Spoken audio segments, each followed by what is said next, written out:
자, 우리 여러분 옆 친구와 다시 한번 이렇게 인사하도록 하겠습니다. 이거 되게 좋은 말이거든요. 정말 좋은 말인데, 우리나라 말인데, 이렇게 정말 좀 이렇게 밝은 표정으로 해야 되는 인사인데, 우리가 보통은 안녕하세요 이렇게 하는데, 이렇게 인사돼요. 안녕 이렇게 하면 인사할까? 시작. 안녕. 여러분, 이 한국말의 안녕이라는 말과 정확하게 그 의미가 일치하는 히브리어가 있습니다. 히브리어를 하나 배울 거예요. 뭐죠? 이렇게 인사하겠습니다. 샬롬. 정확하게, 정말 놀랍게도 이 히브리어를 번역한다면 저는 안녕과 거의 같다고 봐요.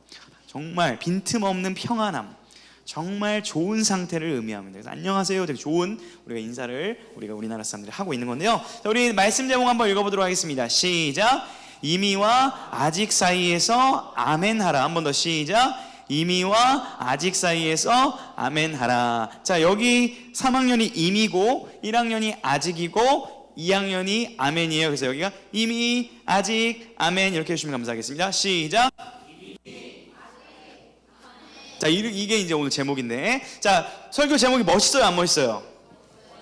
목사님이 어제 이제 수련회를 마치고 설교 준비를 이제 몇 시부터 시작했냐면 오후 한 이제 8시부터 시작을 했습니다. 이제 일을 다 마치고 집에 빨래를 좀 하고 신을 양말이 없어가지고 빨래를 돌려놓고 널고 이제 예배 준비를 했는데, 이 제목이 너무 반짝인 거예요. 반짝인 거예요. 그래서 딱 이렇게 주부를 이렇게 뿌듯해하던 찰나에 후회감이 좀 밀려왔습니다. 무슨 말이냐면, 여러분, 설교에는 4가지 유형이 있습니다. 자, 우리 옆 친구 벌써 조는 친구가 있으면 좀 깨워주세요. 이게 수련의 이유라 주일 예배 때 시작부터 졸 수 있는데 졸지 마시고. 자, 설교 제목은 기대감이 없었는데 들어보니까 내용이 좋은 경우가 있어요. 첫 번째. 자, 두 번째 뭐가 있어요?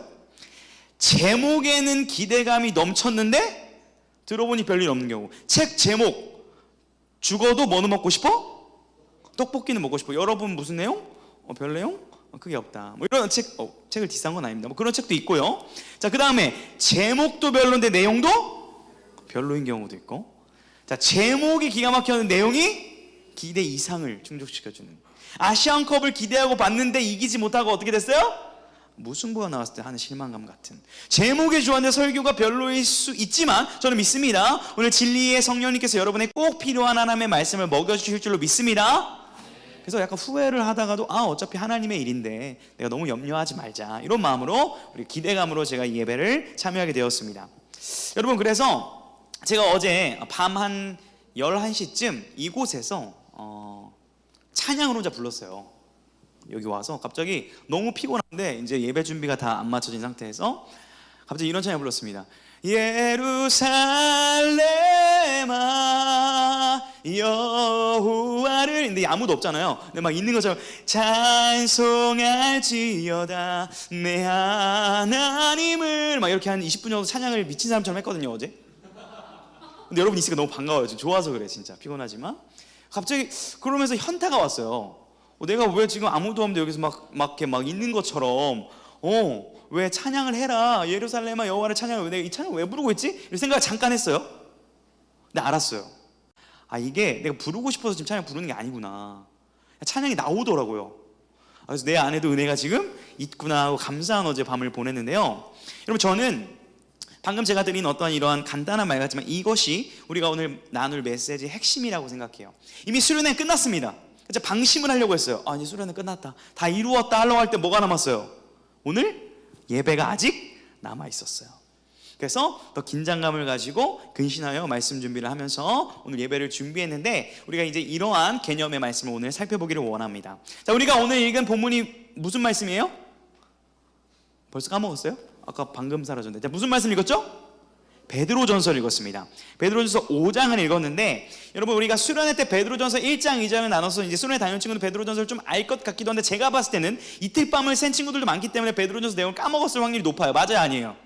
그렇죠? 남는 건 뭐밖에 없다? 치는 힘밖에 없다.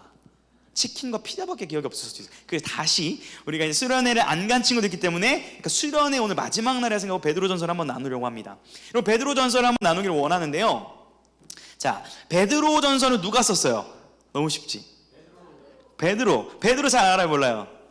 자, 그럼 베드로가 누구한테 이 지금 편지를 썼을까요? 여친? 베드로 여친? 누구지? 여친 아닙니다. 누구한테 썼어요, 이 편지를?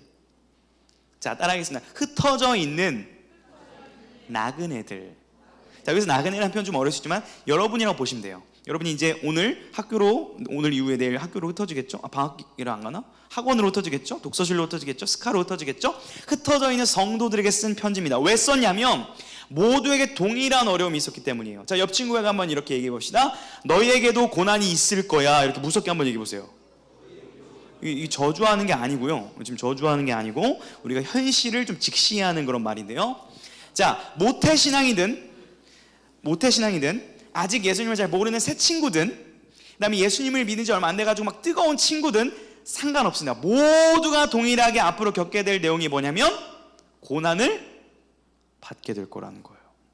자, 여기서 말하는 고난을 좀 설명하자면 긴데 여러분이 잘못해서 겪게 되는 어려움이나 이런 거 이제 포함하더라도 고난이라는 그 개념을 여러분이 인생을 살아가면서 겪게 될 것이라는 거예요. 자, 그런데 이 베드로전서를 쓸 때 당시 성도들은 진짜 고난을 받고 있었어요. 무슨 말이냐면 예수를 잘 믿어요. 수련회를 다녀와가지고 여러분 예수님을 이제 따라보겠다 결단한 것처럼 예수님을 사랑하고 잘 믿습니다. 예수님을 잘 믿는 순간 모든 일이 잘 됐을까요? 모든 일이 더 안 됐을까요?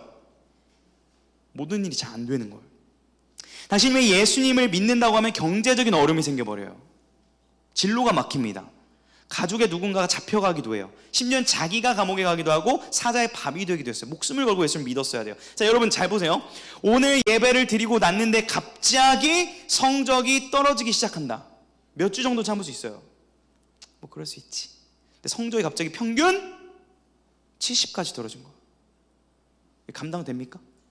혹시 그 밑이에요 이미? 반응이 없어. 그런 친구들은 올라가길 축복합니다. 당황했네. 70점은 넘죠. 네, 자. 여러분 매주 점수가 한 5점씩 떨어져서 여러분 평균 70 찍으면 어떨 것 같아요? 교회 열심히 다니는데 갑자기 교회 다니고 싶은 마음이 살짝 어떻게 될 것 같아요? 근데 교회 다니니까 약간 더 부정이 탔나? 이런 어떤 샤머니즘적인 생각이 들 수 있잖아요. 당시의 성도들도 예수님을 잘 믿는데 왜 어렵지? 왜 힘들지? 내가 예수님을 믿는 게 맞나라는 고민이 들까요 안 들까요? 들었다는 거예요. 자, 그때 누가 예수님을 믿는 것을 실패해봤던 경험이 있는 베드로가, 하지만 이제는 확신을 가지고 있는 베드로가, 여러분 우리가 확신을 가지고 예수님을 믿어야 됩니다. 우리가 가지고 있는 이 복음은 소중합니다라고 지금 확신을 가지고 쓰고 있는 편지가 베드로전서라는 거예요. 실제로 이 베드로전서는 혹시 제 소리 잘 들리세요? 그게 좀 울려요 혹시? 에코 좀 들어가 있어요? 좋아요? 좋습니다. 혹시 모니터에서 조금만 줄여줄 수 있을까요? 너무 이제 제가 동굴 속에서 연설하는 것 같아서 감사합니다. 자, 베드로전서는 역사적으로 2000년 동안 실제로 그 기록의 목적에 맞게 그리고 지금도 불안해하고 있고 고민하고 있는 성도들을 힘을 주고 예수님을 잘 믿을 수 있도록 인도하는 진리의 말씀인 줄로 믿습니다. 지금 여러분에게도 그렇게 들려지고 있는 거예요. 이 말씀이 너무 놀랍죠? 자, 그런데 여러분 만약에 질문을 한번 해볼게요. 우리가 역사적으로 좀 이렇게 돌아보기를 원하는데 우리나라에 있었던 일입니다. 자, 일제강점기 몇 년부터 몇 년? 이찬이? 1970년? 10년부터 45년까지. 그렇죠. 자, 일제강점기 기간 동안 뭐가 시작됐냐면 일본 사람들이 우리나라 사람들한테 누구를 숭배하도록 강요해요? 천황, 일본 천황을 숭배하라 이렇게 이제 강요합니다. 자, 그때 모두가 따를 때 누구들만 거부해요? 그것을 기독교인들은 거부합니다. 왜요? 일본 천황한테 숭배하면 됩니까? 안 됩니까? 안 되죠. 하나님을 우리는 섬기는 자들이니까. 자, 그런데 이것은 이제 안 돼요.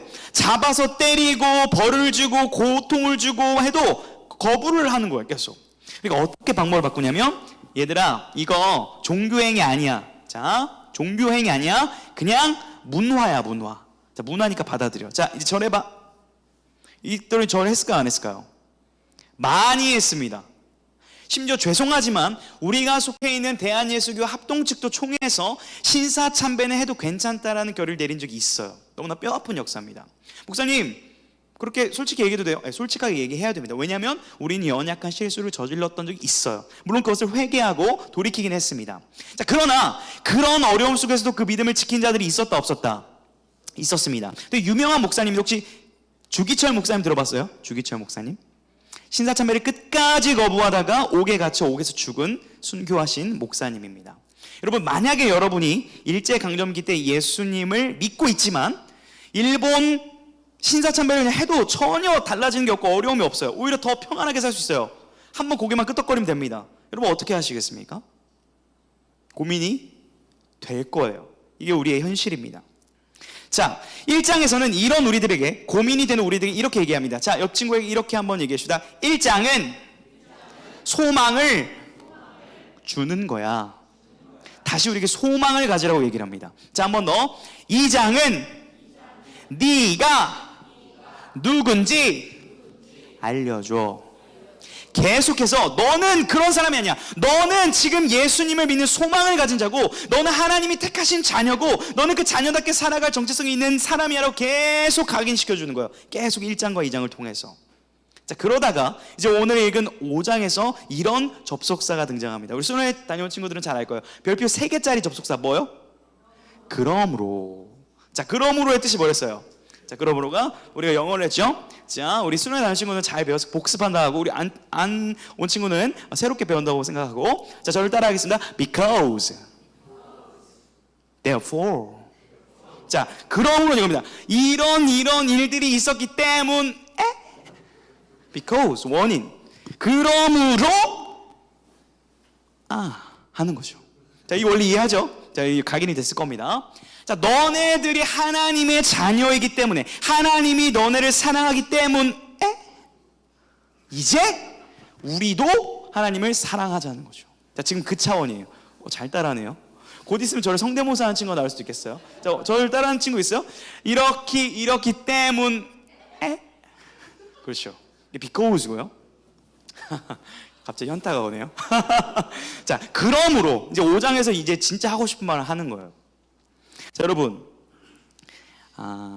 제가 오늘 우리 이제 핵심을 좀 가르쳐 줄 건데, 여러분 종말에 관심 있어요? 종말? 끝, 인류의 끝. 인류의 끝이 어떨 것 같아요? 우리 고3들.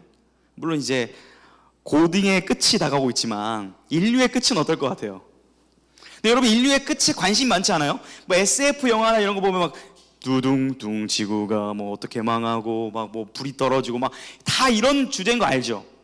그러니까 인간들이 이거 비하하는 거 아닙니다. 인류는 항상 어떻게 우리가 시작되었고 어떻게 끝난지를 항상 궁금해합니다. 그래서 영화도 만들어지는 거고 그런 문학 작품도 많은 거예요. 자, 그런데 오늘 우리가 그것을 좀 살펴보기를 원하는데요. 우리 10절을 다시 한번 읽어보기를 원해요. 10절 한번 읽어보겠습니다. 시작. 모든 은혜의 하나님 곧 그리스도 안에서 너희를 부르사 자기의 영원한 영광에 들어가게 하시니가 잠깐 고난을 당한 너희를 친히 온전하게 하시며 굳건하게 하시며 강하게 하시며 털 견고하게 하시리라. 아멘. 자, 오늘 종말에 대한 개념을 좀 우리가 배울 필요가 있어요. 5장에서 말하고 있는. 자, 이거 띄워놔 주시면, 자, 보세요. 모든 은혜, 띄워놔 주시면, 모든 은혜의 하나님 곧 그리스도 안에서 너희를 부르사 자기의 영원한 영광에 들어가게 하신 이가 하나님이죠. 하나님이 우리를 이미 부르셨어요? 아니면 아직 안 부르셨어요? 오늘 여러분을 하나님 부르셨습니까? 안 부르셨습니까? 부르셨어요. 자, 과거예요? 미래예요? 이미 부르셨어요. 네, 부르셨어요. 과거입니다. 자, 그런데 잠깐 고난을 당하고 있는 거에는 잠깐 고난을 당하는 건 지금 일어나고 있는 일이에요? 아직 고난을 안 당했어요. 지금 고난을 당하고 있는 거예요. 현재입니다. 자, 그런데 이미 우리가 하나님의 자녀로 부름받았는데 이상한 거예요. 왜 나는 고난을 당하고 있지? 왜 아직도 죄 가운데 빠져 살고 있지라는 고민이 있는 거예요. 자, 그런데 보니까 친히 온전하게 하시며 굳건하게 하시며 강하게 하시며 털을 견고하게 하시리라. 자, 온전하게 되는 건 지금 되는 거야? 아니면 나중에 될 일이에요? 나중에 될 일이죠. 자, 여기까지 이해됐어요? 과거, 현재, 왜 자꾸 영어 수업이 되는 것 같지? 자, 과거, 현재, 미래의 개념이죠. 자, 이것을 여러분 아마 작년 여름 수련회 때인가 언젠가 배운 걸로 알고 있어요. 기억날지 모르겠지만 이것을 영어로 정리하면 이렇게 됩니다. 제가 한번 읽어보겠습니다. 다음 페이지. Already, but not yet. 자, already는 강해야 돼. Already, but 이렇게 웃으세요. But not yet. 자, 표정까지 읽게요. 자, 확신. Already, but not yet. 오케이? 자, 보겠습니다. 시작. Already, but not yet. 자, 한글로. 우리 영어를 못하는 친구 70점이 있을 수 있으니까 저 같은 친구가 제가 고등학교 때 수학 8점 맞은 이력이 있기 때문에 물론 이제 수포자였기 때문에 고3 때 예체능으로 빠져서 국어는 잘했습니다. 자, 아무튼 한글로도 읽어볼게요. 똑같은 억양이에요. 시작. 이미 그러나 아직 같은 느낌으로 가야잖아요. 자, 이미 우리를 부르셨으나 우리 가운데 고난이 있다 없다? 있다. 그러나 아직 완성은 안 됐지만 언젠간 우리 온전하게 하신다 안 하신다? 하신다. 이 기간을 살고 있는 우리를 뭐라고 하냐면 우리를 종말의 사람들이라 불러요. 성경은. 자, 옆 친구에게 말해봐요. 넌 종말을 살고 있어. 이렇게 한번 인사해 보세요. 넌 종말을 살고 있어. 그리고 종말이라는 것은 미래에 다가올 일만 하는 게 아니라 이미 여러분이 예수님을 믿고 예수님 안에서 살아갈 때 받게 되는 고난을 겪고 있다면 이미 종말이 시작된 거예요. 이미 우리는 마지막 때를 살고 있다는 거예요. 물론 아직 완성은 안 됐지만. 자, 이 개념을 가지고 있어야 되는데, 자, 그렇기 때문에 이러한 종말의 개념을 가진 우리들에게 권면하는 게 뭐냐, 8절에 이렇게 얘기해요. 저를 따라하겠습니다. 좀 이렇게 심각한 얘기로 저를 보고 말해주세요. 저에게도 필요한 말이에요. 자, 저한테 이렇게 얘기하세요. 목사님 깨어나세요. 이렇게 해보세요. 시작. 그렇죠. 제가 그래서 긴장을 안 풀었습니다. 어제까지 잠을 많이 못 잤어요. 왜냐면 오늘 예배가 있기 때문에. 옆 친구에도 이렇게 합시다. 너 좀 깨어나. 이렇게 해보세요. 근데 지금 안 자고 있는데 깨어나, 이게 무슨 말이죠? 문자적인 깨어나가 아니죠. 영적으로 깨어나라는 얘기죠. 영적으로 잠들지 말라는 얘기예요. 왜, why? 지금 뭐예요? 아직 완성이 됐어, 안 됐어? 안 됐죠. 여러분, 대학 아직 가지도 않았는데 나는 서울대 갈 거야 이렇게 안심하고 공부 안 하면 어떻게 돼? 서울대 가요, 못 가요? 못 가죠. 긴장의 끈을 안 놓고 있어야 됩니다. 이제 그 얘기를 해주고 있는 거예요. 자, 그런데 여러분, 오늘 말씀을 보면 약간 모순되는 것처럼 보이는 개념이 등장하는데 한번 볼 거예요. 자, 7절을 먼저 한번 볼게요. 7절 한번 읽어보겠습니다. 시작. 자, 7절만 보면 우리에게 하나님께서 안심을 주시는 것 같아요. 너 염려를 주께 맡기라. 그럼 하나님이 돌보신다. 자, 목사님이 오늘 어제 이 구절만 묵상했으면 설교 준비를 새벽까지 할 필요가 있어요, 없어요? 아, 주님께서 어차피 말씀하실 거니까 나 이제 성령이 인도하신 대로 가야겠다고 자려고 했는데 무슨 구절이 나와요? 9절을 한번 읽어볼게요. 8절인가요? 자, 9절 시작. 너희 믿음을 굳건하게 하여 그를 대적하라. 자, 보세요. 일단 표면적으로만 보면, 자, 표정까지 읽어보세요. 염려를 맡겨. 믿음을 굳건하게 해야 돼. 지금 한 절 차이밖에 안 나는데? 자, 염려를 맡겨. 편안을 해야 돼. 믿음을 굳건하게 해야 돼. 뭐 이중인격입니까? 그렇잖아요. 여러분, 영화 뮤지컬인가요? 지킬의 나이드 알죠? This is the moment 하면서 막 지금 약간 베드로가 염려를 맡겨도 아무것도 안 해도 돼. 근데 믿음을 굳건히 하라고. 괜찮다니까 안 괜찮다고 이러는 것 같잖아요.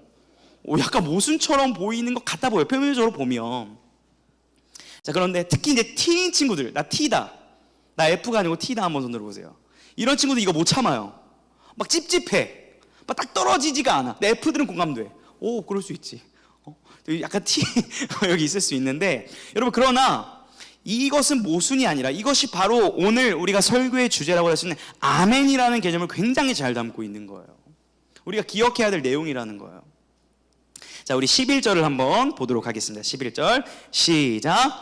권능이 세세 무궁하도록 그에게 있을지어다. 아멘. 자, 보세요. 9절에서는 믿음을 굳건하게 하고 우리가 깨어있어야 되고 우리가 분투해야 되고, 여러분, 긴장의 끈을 놓으면은 사탄이 여러분을 삼키기 때문에 여러분 수련회 끝나고 은혜를 쏟으면 안 됩니다. 여러분 계속 분투적이고 공격적이고 굉장히 강조하는 듯한 어떤 멘트를 베드로가 하다가 갑자기 권능과 주님께 영광이 있을지어다 라면서 갑자기 찬양의 무대로 확 바뀌어요. 결론이 이상해요. 뭔가 뭐 이렇게 말씀을 사실 꼼꼼히 읽다 보면 약간 좀 어색할 수 있어요.